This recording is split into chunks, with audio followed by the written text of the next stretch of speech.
সাহারি খাওয়া এটা রমজানের একটা আমল। আপনি সারা বছর লাঞ্চ করেন, ডিনার করেন, দুপুরের খানা খান, রাতের খানা খান, সকালে ব্রেকফাস্ট নাস্তা করেন, কিন্তু এর কোনোটা ইবাদত হয় না, এর কারণে আপনি সওয়াব পাবেন না। কিন্তু রমজান মাসে ভোর রাতে ঘুম থেকে উঠে যে আপনি খাবার খাবেন, এই খাবার খাওয়ার জন্য যে উঠলেন এবং খাইলেন, এর কারণে আপনার অ্যাকাউন্টে আপনার আমলনামা আল্লাহ তাআলা সওয়াব জমা করে দিবেন, আপনি রিওয়ার্ড পাবেন, বিনিময় পাবেন। কেন? কারণ নবী করিম সাল্লাল্লাহু আলাইহি সাল্লাম বলেছেন, তাসাহহারু ফাইন্না ফিস সাহুরি বারাকাহ। তোমরা সাহারির খাবার খাবে ভোর রাতে, রোজার মাসে রোজা রাখতে গিয়ে সাহারির খাবার খাবে। কেন?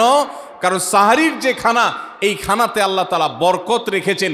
এই খানা খাইলে তার জন্য আমাদের স্পিরিচুয়াল, আধ্যাত্মিক বিভিন্ন রকমের উপকারিতা আল্লাহ তাআলা এর মধ্যে নিহিত রেখেছেন। এর মধ্যে খাদ্য শক্তি আছে, আমাদের এনার্জি হবে শরীরে, রোজা রাখতে সহজ হবে। এর পাশাপাশি সাহারির খাবারে আলাদা একটা বরকত আছে, শেফা, বহুবিধ উপকারিতা আমাদের শরীরের, আমাদের মনের জন্য আল্লাহ তাআলা রেখেছেন। এই জন্য সাহারি খাওয়াটা আলাদা একটা ইবাদত। যদি আপনার সন্ধ্যা রাত্রে বেশি খাওয়া হয়ে যায়, সাহারিতে খানা খাওয়ার মতো মুড না থাকে, অন্তত এক ঢোক পানি, একটা খেজুর, সামান্য কিছু খেয়ে হলেও আপনি সাহারি খাবেন এবং তাতে আপনি সওয়াব পাবেন। কোনো কারণে যদি সাহারি খেতে না পারেন, রাতে উঠতে পারেন নাই, অ্যালার্ম বাজছে কিন্তু শুনেন নাই, উঠে দেখেন ফজরের আজান হয়ে গেছে, তাহলে ওই দিনের রোজা কি হবে নাকি হবে না? হবে। মাশাআল্লাহ, বগুড়া মানুষ মাসালা জানে, দেখা যায় রোজা হয়ে যাবে ইনশাআল্লাহ। কারণ এই সাহারি খাওয়াটা ফরজও না, ওয়াজিবও না, এটা সুন্নত।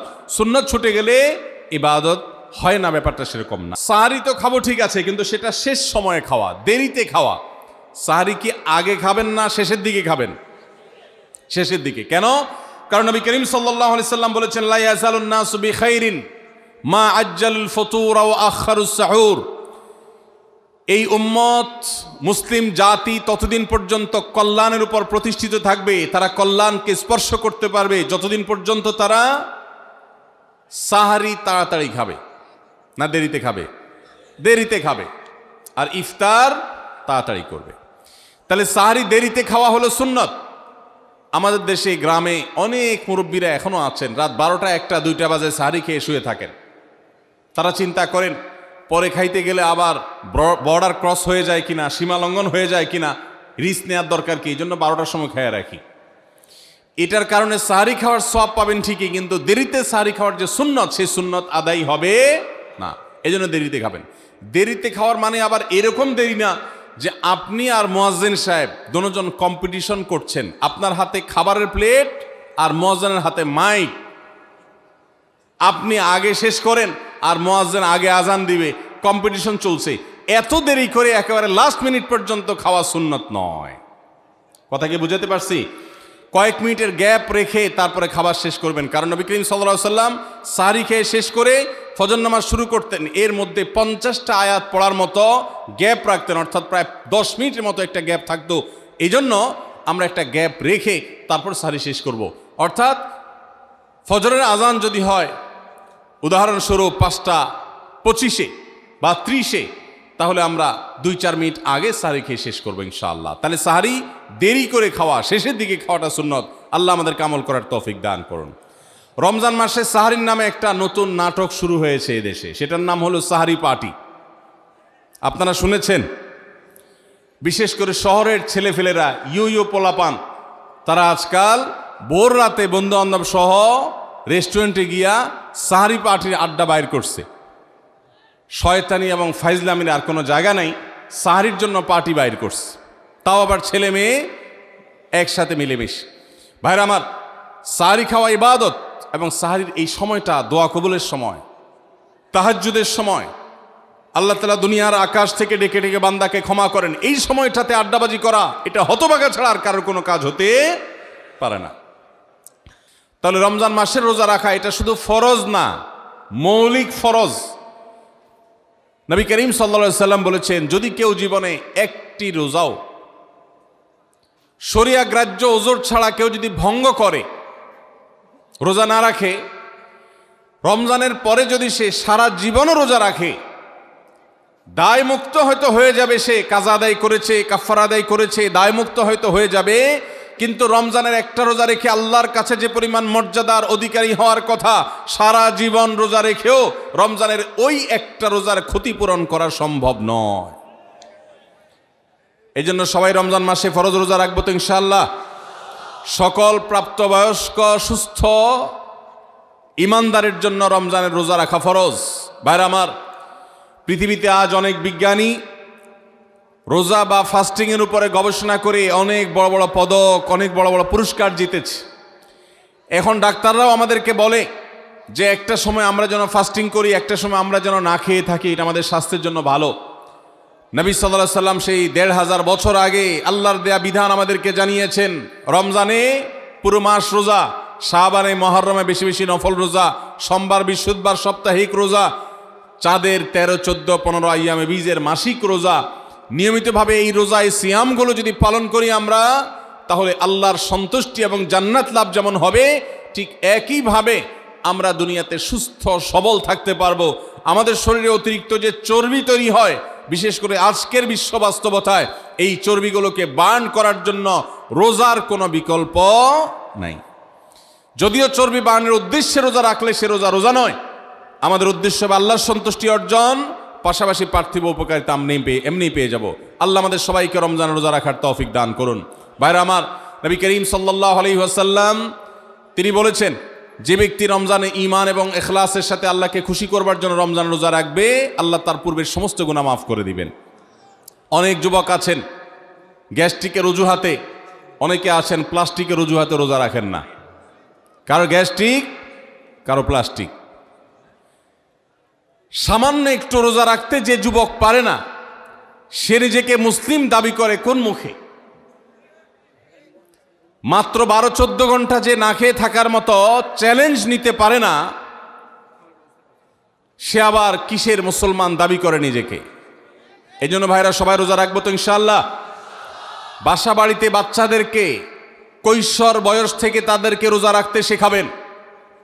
সাহাবায়ে কেরাম আশুরার রোজা পর্যন্ত বাচ্চাদেরকে রাখাতেন এবং তাদেরকে খেলনা দিয়ে ভোলাতেন, রোজা রাখতে তাদের সাহায্য করতেন। আজ এমন এক প্রজন্ম আমরা গড়ে তুলছি, যেই প্রজন্ম শুধু ভোগ শিখেছে, ত্যাগ শিখে নাই। বাচ্চা কাচ্চাদেরকে দেখবেন মা বাপ বড় বড় মোবাইল, স্মার্টফোন তাদের হাতে তুলে দিচ্ছেন।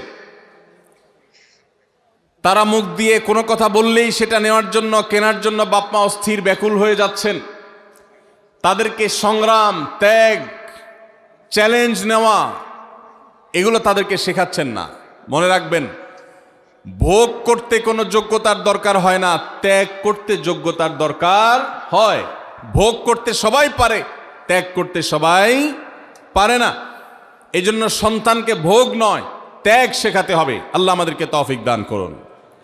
আপনার বাচ্চা যদি রোজা রাখা শিখে, শখ করে রোজা রাখে, তাকে বাধা দিবেন না, তাকে রোজা রাখতে দিবেন। কারণ সে রোজা রাখার মধ্য দিয়ে গরিব অভাব মানুষের কষ্ট অনুভব করবে, ফিল করবে। সে রোজা রাখার মধ্য দিয়ে আল্লাহর নৈকট্যের ফিলিংস তার মধ্যে আসবে, ইসলামী সংস্কৃতিকে সে অনুভব করবে, আঁচ করবে। এই জন্য সন্তানকে কৈশোর বয়স থেকেই, কিশোর বয়স থেকেই তাকে রোজা রাখতে সাহায্য করবেন ইনশাআল্লাহ। ঠিক আছে না ভাই? বাচ্চাদের প্রথম হয়তো রোজা অর্ধেক রাখবে, দুপুরে ভেঙে ফেলবে, এরপর না হয় বিকাল পর্যন্ত রাখবে, এরপর না হয় সন্ধ্যা পর্যন্ত রাখবে, কিন্তু অভ্যাস তাকে গড়ে তুলতে হবে। আল্লাহ আমাদেরকে তৌফিক দান করুন। ভাইরা আমার, তাহলে রমজানের প্রধান আমলে রোজা রাখা। এই রোজা ইচ্ছাকৃত শরিয়া গ্রাহ্য ওজর ছাড়া ভাঙা জায়েজ নাই, হারাম। যদি কেউ ভাঙে অথবা না রাখে সে ফাসিক। অতএব এই রোজার চর্চা আমাদের করতে হবে। আল্লাহ আমাদের সবাইকে তৌফিক দান করুন। রাতে কি আদায় করা ভাই? তারাবির নামাজ আদায় করা কি ফরজ না নফল? ফরজ না সুন্নত? সুন্নত, সুন্নতে মুআক্কাদা। নবী করিম সাল্লাল্লাহু আলাইহি সাল্লাম বলেছেন, মান কামা রমাদানা ঈমানান ওয়া ইহতিসাবা গুফিরা লাহু মা তাকাদ্দামা মিন যামবি। যে ব্যক্তি রমজান মাসে রাতে দাঁড়িয়ে তারাবির নামাজ পড়বে, তার পূর্বের সমস্ত গুনাহ খাতা মাফ করে দেওয়া হবে। এই জন্য তারাবির নামাজ পড়বো তো ইনশাআল্লাহ। তারাবির নামাজ 4G গতিতে হবে না 5G গতিতে? কি বলেন? 4G না 5G? ভাইরা আমার, সব কিছুতে গতি ভালো না, সব কিছুতে গতি ভালো না। নেটের গতি যত বেশি হয় তত ভালো, কিন্তু নামাজের গতি ইবাদত, সিজদার গতি, তারাবির গতি যত কম হয়, যত ধীরে ধীরে হয়, যত শান্তশিষ্টভাবে হয়, তত আল্লাহর কাছে বেশি মর্যাদাবান হয়। অতএব মহল্লার হাফেজ সাহেবদেরকে তাড়াতাড়ি নামাজ শেষ করার জন্য দৌড়ের উপর রাখবেন। ক্রিকেট খেলা আছে হুজুর, আজকে একটু খেয়াল রাখেন, বলবেন। ভাইরা আমার, আমরা তারাবির নামাজের কথা যখন স্মৃতিতে, কল্পনায় আমরা ভাবি, তখন আমাদের স্মৃতিতে তুফান মিল মার্কা একটা নামাজ ভেসে উঠে, ঠিক না বেঠিক? 5 ওয়াক্ত নামাজ এত তাড়াহুড়া করা হয় না তারাবি যত। অথচ তারাবি এটা তারবিহার এর বহু বচন, আরবি শব্দ, যার অর্থ হলো আরামের সাথে, ধীরস্থিরতার সাথে, রেস্ট করে করে যে নামাজ আদায় করা হয় তার নাম তারাবি। নাম হলো আরামের সাথে করা, আর আমরা করি ব্যারামের সাথে তাড়াহুড়ো করে। এই জন্য এলাকা এলাকা তারাবি ধীরে ধীরে পড়ার জন্য উদ্যোগ নেবেন তো ইনশাআল্লাহ। ইমাম সাহেবদেরকে, হাফেজ সাহেবদেরকে উদ্বুদ্ধ করবেন, ভাই হুলস্থুল করবেন না, কি পড়েন কিচ্ছু বুঝি না, এমন টান দেন শেষে যায় শুধু আলামুন তালামুন, আর এটা শুনে মনে করেন যে এখন স্টপ হয়েছে, এখন রুকুতে যাইতে হবে। এই নামাজ কি নামাজ? এটা তামাশা। ভাইরা আমার, স্পিডে তারাবি না পড়ে যদি একটু ধীরে তারাবি পড়া হয়, সর্বোচ্চ 15 থেকে 20 মিনিটের ডিফারেন্স হবে, এর বেশি না। মাত্র 15 মিনিটের জন্য আপনার পুরো নামাজকে আপনি বরবাদ করছেন। দেশের বেশিরভাগ মসজিদগুলোতে তুফান মিল মার্কা তারাবি পড়া হয়। এই তারাবি আল্লাহর কাছে কতটা গ্রহণযোগ্য হবে, এটা যথেষ্ট প্রশ্নবিদ্ধ বিষয়। আল্লাহ তাআলা আমাদের সবাইকে ধীরস্থিরতার সাথে খুব শান্তভাবে তারাবির নামাজ আদায় করার তৌফিক দান করুন। চেষ্টা করা যাবে না ইনশাআল্লাহ। ভাইরা আমার, আল্লাহ রাব্বুল আলামিন নামাজের ক্ষেত্রে হুলস্থুলতা পছন্দ করেন না। যার নামাজ যত বেশি সময় নিয়ে আদায় করেন তিনি আল্লাহর কাছে তত শ্রেষ্ঠ, তত ভালো নামাজি। আর যার নামাজে যত হুলস্থুল করা হয় তার নামাজের কোয়ালিটি, মর্যাদা আল্লাহর কাছে তত কম।